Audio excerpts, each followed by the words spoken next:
Hey guys, welcome back to my channel. मेरा नाम है शिव श्रीवास्तव। करेंटली मैं बिहार ग्रामीण बैंक में क्लर्क के तौर पे काम करता हूँ एंड आज हम लोग बात करेंगे आईपीएस क्लर्क एग्जामिनेशन के बारे में, जिसमें 10,000 प्लस सीट्स रिलीज करी गई है एंड उसकी नोटिफिकेशन कल ही आई है।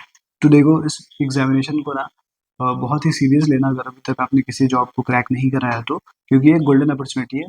रीजन भी पीछे के 5-6 सालों की बात करें तो ये सबसे ज्यादा वैकेंसी आई है।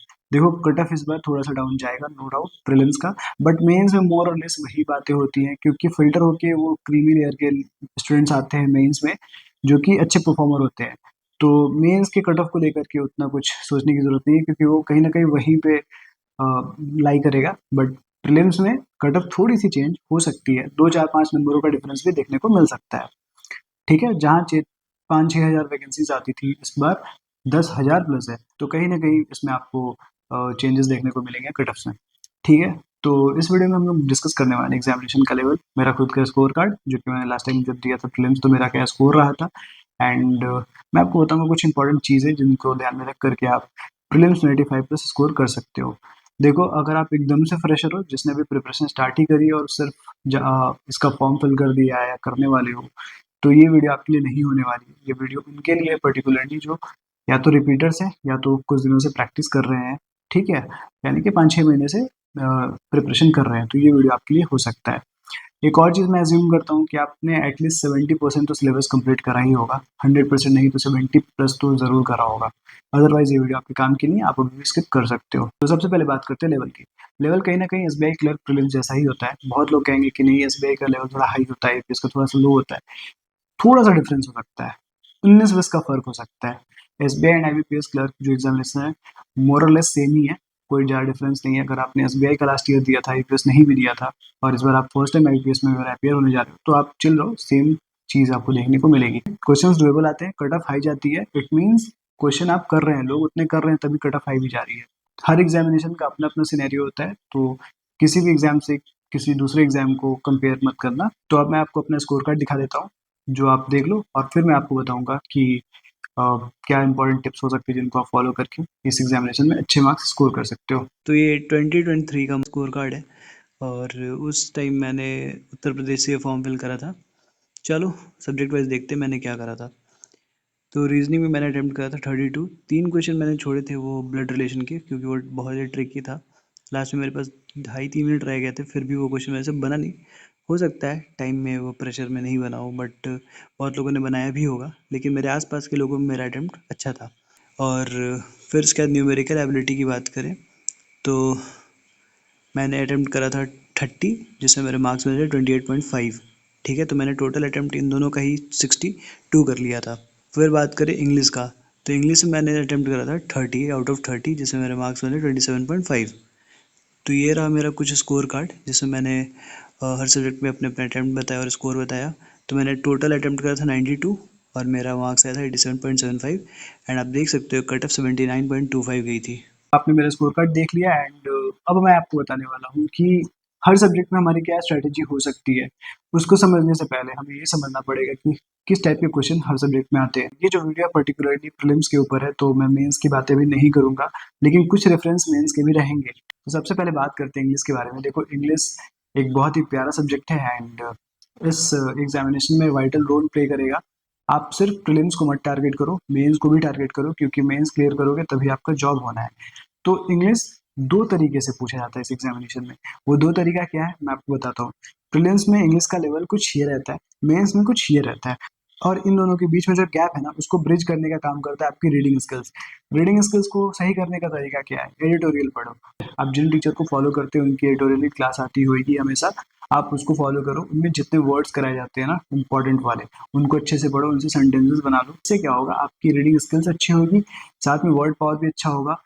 बहुत लोग बैंकिंग वाले वर्ड पावर अच्छा करने के लिए अलग से प्रिपरेशन करने लगते हैं, जो कि वेस्ट ऑफ टाइम है। कहीं ना कहीं उनके अदर सब्जेक्ट्स में जो प्रिपरेशन होती है उसको हैम्पर करता है वो। आप वर्ड्स के लिए पागल मत बनो। 2-4 वर्ड्स के लिए पूरी टाइम डेडिकेट करने की जरूरत नहीं है। तो हम लोग टॉपिक वाइज बात करते हैं। देखो, हमारा ये जो वीडियो प्रीलिम्स पे फोकस्ड है, तो मेंस के बारे में उतने अच्छे तरीके से बात नहीं होगी, प्रीलिम्स के बारे में ही बात होगी। हालांकि मेंस से रेफरेंस भी लिया जाएगा। देखो, आरसी जो होता है इसमें बहुत ही इंपॉर्टेंट रोल प्ले करेगा। प्रीलिम्स में आरसी कुछ अलग होता है, मेंस में कुछ अलग होता है। प्रीलिम्स में आपका एरर डिटेक्शन जो होता है वो अलग होता है, मेंस में कुछ अलग होता है।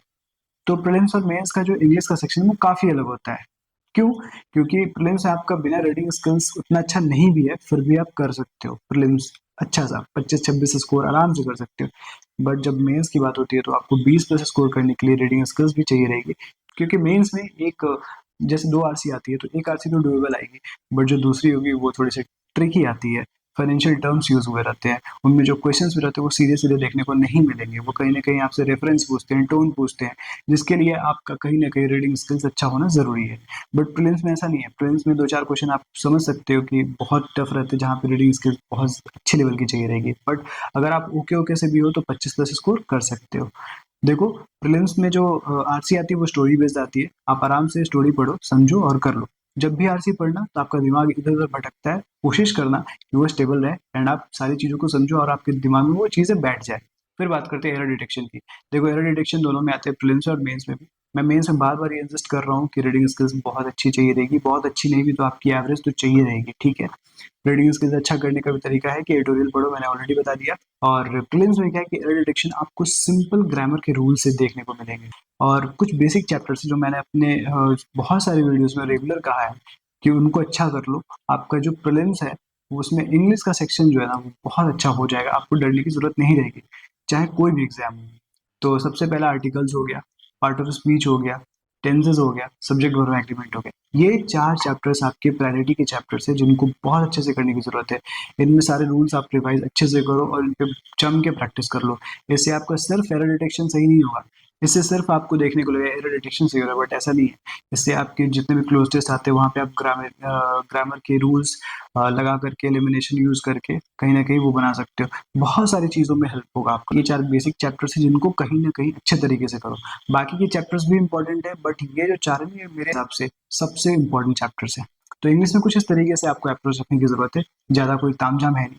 हाँ, जब पैराजंबल आता है तो थोड़ा-सा दिमाग शांत रखने की ज़रूरत है। हालाँकि प्रीलिम्स में हर शिफ्ट में तो पैराजंबल नहीं आएगा, लेकिन जिसमें आएगा वो थोड़ा-सा टफ टफ साइड में होगा। तो पैराजंबल की भी प्रैक्टिस कर लो। बहुत सारी वीडियोज़ है यूट्यूब पे पैराजंबल के ऊपर, निमिषा बंसल मैम की, तरुण ग्रोवर सर की, जिनको आप देख करके पैराजंबल के थोड़े बहुत कॉन्सेप्ट सीख करके, कुछ प्रैक्टिस करके एग्ज़ाम जाओगे तो कॉन्फिडेंस रहेगा। तो हमारा सेफ अटेम्प्ट क्या हो सकता है इंग्लिश में? जब टफ पेपर आएगी तो 22 प्लस, एंड जब ईज़ियर साइड पे पेपर रहेगा तो 25, 27, 28 कुछ भी 30 भी हो सकता है ना? वर्ड पावर के ऊपर उतना पागल बस मत होना। ये रहा हमारा इंग्लिश का स्ट्रैटेजी। अब हम लोग बात करेंगे क्वांट की। देखो, क्वांट में है ना, बहुत ही इंटरेस्टिंग सा बाइफरकेशन रहता है क्वेश्चंस का। सबसे पहले आपको पता है कि 10 अरिथमेटिक रहने वाले हैं। अरिथमेटिक में मान लो आपका 5 टॉपिक बहुत अच्छा है, जो 5 क्वेश्चन आप नहीं छोड़ोगे।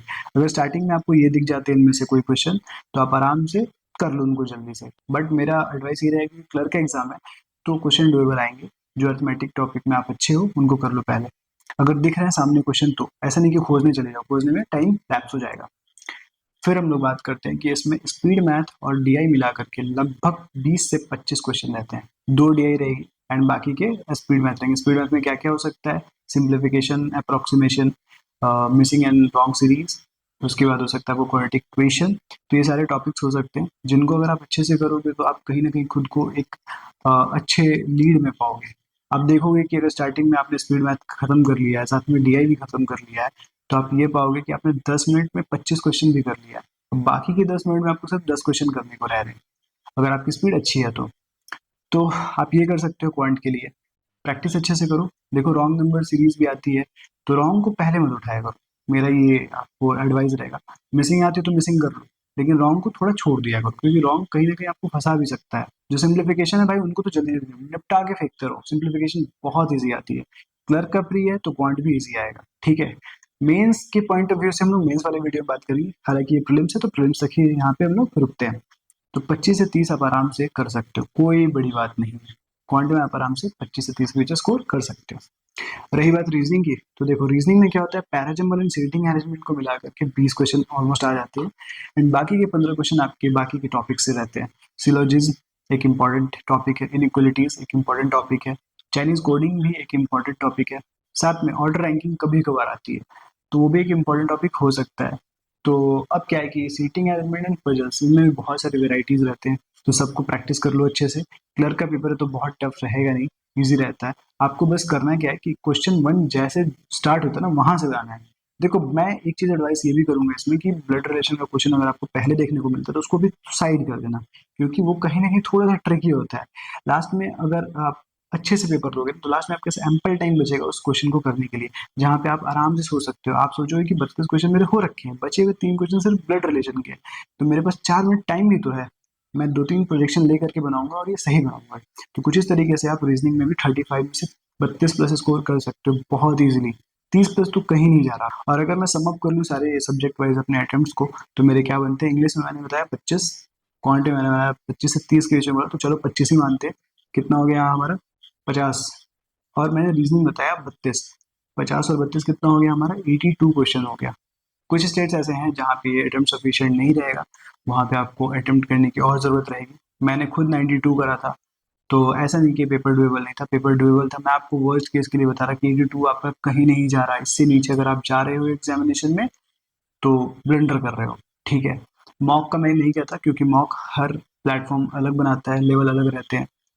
सारे प्लेटफॉर्म का लेवल हायर ही रहता है एग्जामिनेशन से, तो एटलीस्ट बाकी अपने में कंपटीशन जो करते हैं प्लेटफॉर्म, उनमें उनका अलग अलग लेवल रहता है।